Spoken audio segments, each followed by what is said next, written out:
Hello and welcome to how I play my level 60 Paladin. So here we are on him.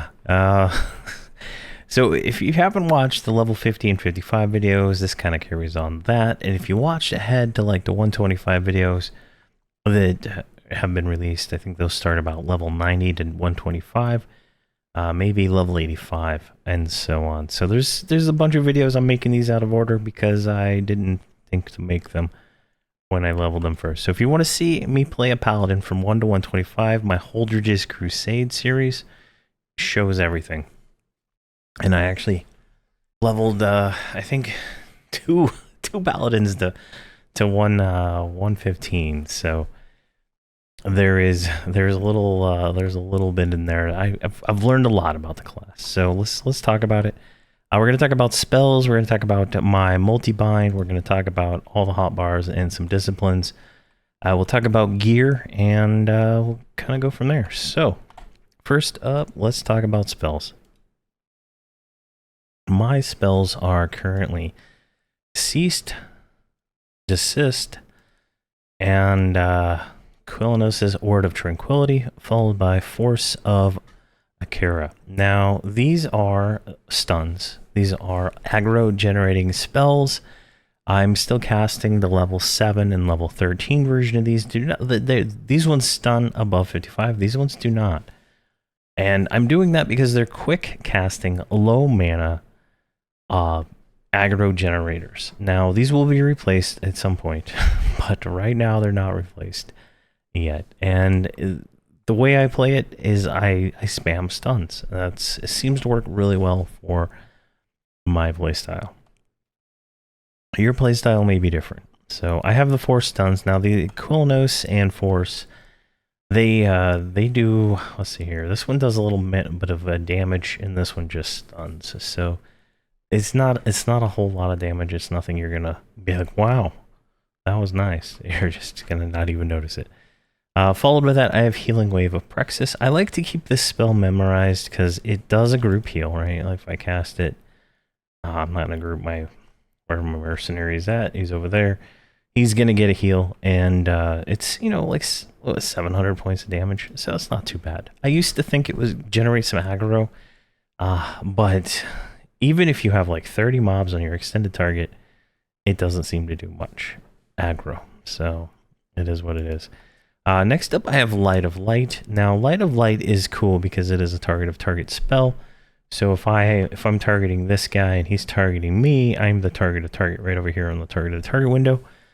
And when I cast it on him, it will actually cast it on me. So it's really good for tanking and stuff like that. So this will heal me for 410 points damage, or whoever's taking damage, right? Doesn't mean it's me who's taking damage. It's whoever's being targeted by the mob I'm targeting. So it's pretty nice there. And then we have Yelp. So this is a battle cry, increases our strength, armor class, and whatnot. Later on, our Yelp line will go into an AA ability along with some other stuff. So long term, we're not going to have this on our spell bar for very long. But you want to cast Yelp on cooldown as long as you can. It does not stack with some ranger spells and some other stuff, so you're gonna have to, make sure you always have Yelp on. The later versions are pretty strong. Then I have Root.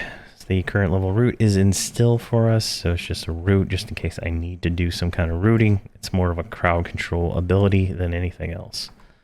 And then I have Pacify. So sometimes when you're pulling, you want to get a specific mob. Pacify allows you to do that by, being able to target a mob, pacify it, target a mob, pacify it. Now, say you're on a TLP server, you're level, 60 like this, and you want to solo plane a hate, or small man group it. Pacify can pacify just about every single mob you can kill in a group there, allowing you to get single pulls as a paladin without having to do much effort on yourself. And it is fantastic.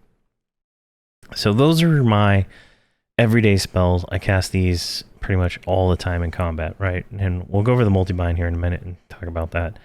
I do have a button here for Brel's Mountainous Barrier. This is our current level Brel, so which is a HP type 2. You can find it here in the category HP type 2. And you can see Brells, Divine Strength, and stuff like that. Those are all the same spells. And type 1 being like Valor Daring and all that stuff. So that makes sense. So I just have a little macro that casts that for me. At 55, we got Holy Aura. So this is our Aura spell.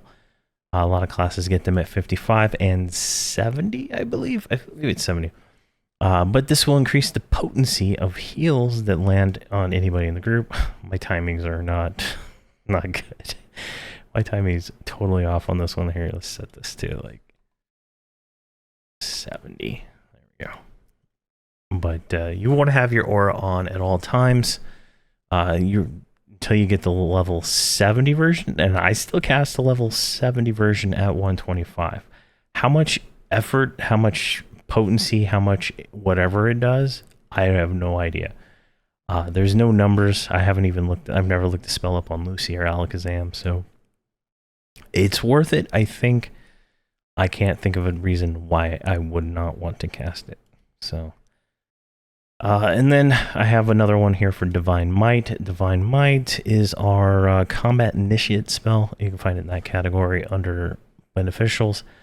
It gives us a chance to proc when we melee. I believe it's like a 50 damage at this point.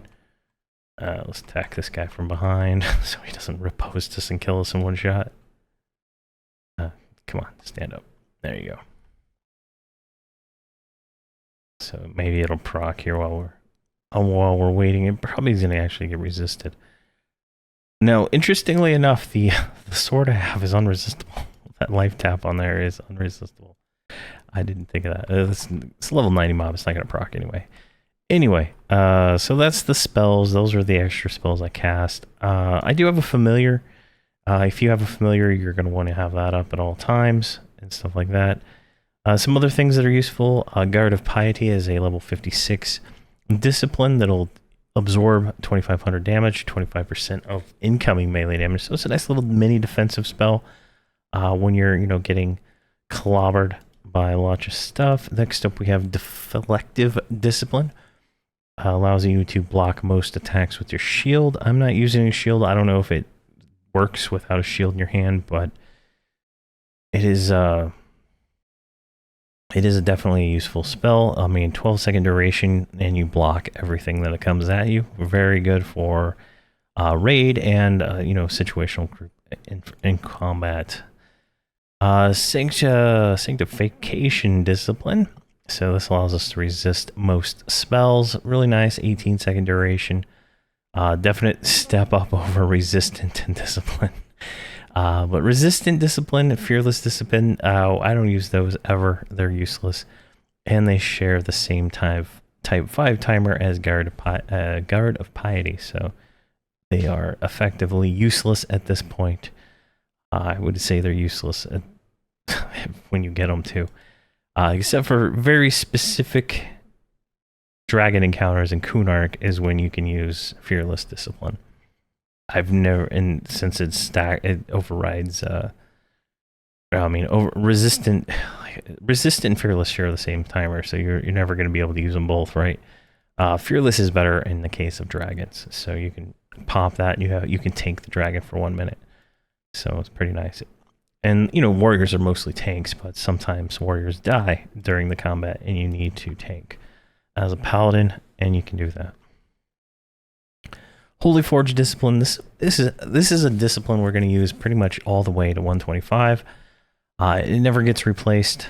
I believe I might be saying that wrong, but I don't remember a replacement for this one. There is another one we get that does have add-ons to it, but this one gives us a 5-minute duration chance to do severe damage to undead targets. So this is like a huge damage increase to us when we're fighting undead. And it's a 1 hour reuse, but definitely still worth having. Now, if you're on Live or Luckland Plus, you're going to get AAs. And at 59, we got Slay Undead. So Slay Undead makes the Paladin class a DPS class against Undead. I feel like that's the best way to say it. We do so much damage versus Undead, and It is crazy. You can see here we have a 2.4% chance at 59 to do 1700% extra damage to undead and vampiric targets. Now, vampiric is nice because that means it includes the Terror of Lucklin vampires and all that stuff. So there's that. You can level from 1 to 125, focusing clearly on undead the whole way. And especially at 59, when you get Slay Undead, you are very strong. Like, if you watch the whole Holdridge's Crusade videos, you will see how crazy the Slay Undead gets. Now, if you're boxing like me and you want to kind of get a little more bang for your buck out of that, you can, if you box a Necromancer and you have the Necromancer cast the spell that turns things undead, you can proc Slay Undead on the mobs that are undead. Now, you have a short window, as long as you're casting that pretty much on cooldown. The window is very, very, very generous. And you can get some significant damage out. I think at 125 on some of the stuff, I can turn certain mobs undead and then just straight out outright kill most of them with Slay Undead due to the amount of damage. You'd have to look at the videos there, but it is significant. It is probably the class-defining AA. Up until this point, it was probably Lay Hands, but now Slay Undead is kind of... It ingrains us as the slaying undead slayer, right? No one can compete with a paladin when it comes to killing undead, except maybe a necromancer, but that's just because they're overpowered in every single way of the game. But that is all the disciplines, and that's some of the AA. Now, there's other AAs that we get at this level, right? So if we look here at class abilities, there's not a whole lot, and I don't even know if I have them all on my bar right now. There's Divine Stun. I don't like this one. It's a nice spell, but it pushes the target backwards, and I just do not like that. Now, you can put that in your Multibind if you want. I'll do it now for prosperity's sake, but it's not really necessary. There is the force, I think it's Force of Disruption. When we get this at 75, that is going to be the one I use, I believe. Because they all share the same timer, right? So this is timer ability 2, and Divine Stun is timer ability 2. There's 3 timer 2s in the AAs that you have to pick one from, and I believe Force of Disruption is the one I use at 125. This one interrupts spellcasting, increases hatred, and does a 50-point resist modifier. So it's pretty nice. And it eventually becomes like insta-cast. Let's see here. Act of Valor. Never once have I used this. But it allows you to give up your life for someone else. I guess you could do that if you wanted to, but there is no... I don't imagine there's a situation where that would ever be worth doing in any sense of the word.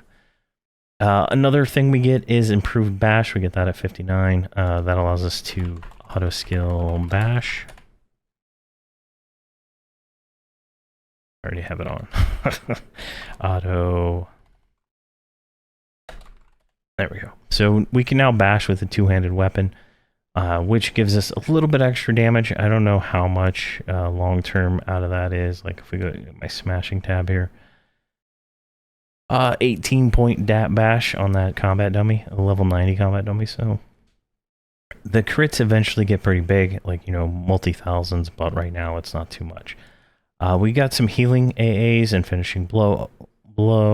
Innate prowess increases our damage, but everything else is just pretty much generic, plus ones to a lot of stuff. I would say that Slay Undead and Improved Bash are probably some of the most important things at this level, because before 59 you have to have a shield or the epic to bash with your two-hander. Now with Improved Bash you can bash without it, which increases our damage 1 and gives us another stun and interrupt. Obviously auto skilling it, you kind of lose the timing that you would have on that, but it's still pretty good, right? So I don't know. We also got a ninth spell slot at 59, or no, 55. We got that one. So we'll eventually have, I think, 13 spell slots. So you gotta just kind of think. I shift everything down pretty much is the way I work with this on the way to 125. And we'll see. I'm trying to see here, but I think that's all the AAs that are really important. That's the disciplines, that's the spells. Okay, let's talk about my multibind. Now, all my characters are set up in the same way. They have X target. Here, let me show this character, because X target 1, X target 2, 3, 4. That's the group. That's my group of multi-boxing characters. This guy, I don't group with everybody. I only group with Nomagard because it's a one-off thing. I'm trying to level up. So, 1 and 6 here, got that. When I am, say I'll make myself main assist. When I target something, the main assist is set here, and everybody in my group will have the same main assist. So when I say X target 19, which is this one right here, that's the assist. So I don't have that on this character because this is what I play from, but I tack on, molt attack, pet swarm, all that stuff. Good there. My multibind is taunt, followed by Light of Life, Cease, Desist, Quillanos, Force. We just put Divine Stun there, and then Yelp and Healing Wave. So let's kind of just check this. So I'm only pressing the 4 button right now. So that's not gonna work because I have that heal in there. Let me pop that out real quick. There's no target for it to work on. So you can see here, Cease, Desist, and I'm just casting everything here. It's gonna get all 4 stuns. Divine Stun already triggered because it's an AA, in the first available chance that can go off inside of the multibind, it's going to go off. And you'll see there, now we get Yelp in. Now I could move Yelp up, like to right about here, right? Like this, and just always Yelp first. It works too. I mean, it really doesn't matter. Long term, it doesn't matter because that becomes a part of our abilities that we're going to be casting anyway, and it's not going to be a standalone spell. But pretty much, this is my single target rotation, if you will. I keep the target pretty much stunned and keep it on as much damage as I can with my melee on the in-between swings of the casts. Now, I have the heals in here because the way I'm playing right now, I'm power leveling these characters, the Wizard and the Paladin, to get them caught up with Hobbs and friends. So the Wizard can join them. But since I'm power leveling, I'm kind of healing myself with this character while I have high damage shield and stuff like that. And I only heal if I absolutely need to, which has actually been really nice. Like I pulled all of Guck, Undead side, and I killed it all with this guy with just buffs. And the Wizard nuking, right? Without that, it was just insane. I didn't even need to heal myself. It's so strong. So it was pretty nice. And I just have the heals in there because I like to have those healings on me. It's really good. Especially when you're getting beat by 30, 40 mobs.